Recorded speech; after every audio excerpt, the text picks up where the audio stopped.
Hi guys, this healing miniature cooking videos are going viral all over social media. Today I'll show you an easy method to recreate it on your mobile device. First, we want to open ChatGPT and go to Plugins. Choose GPTs, search for AI miniature cooking. Tap the GPT. Tap Give me 10 food ideas to submit.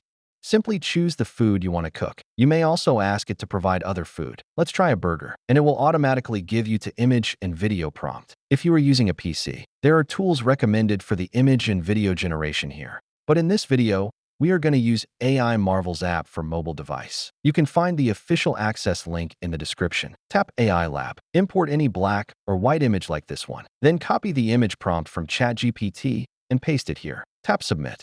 Seconds later, it will create a miniature cooking image for us. Save the image.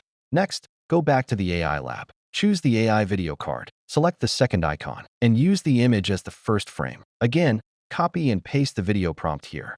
Use Cdance 2.0 as the video model and tap Generate. When it is completed, we have a healing AI miniature cooking video like this. You may try other food, even refine the prompt yourself to get more satisfying results. That's the tutorial for this video. Hope it helps. And please don't forget to like and subscribe to my channel for more AI contents and tips. Thanks for watching. See you next time.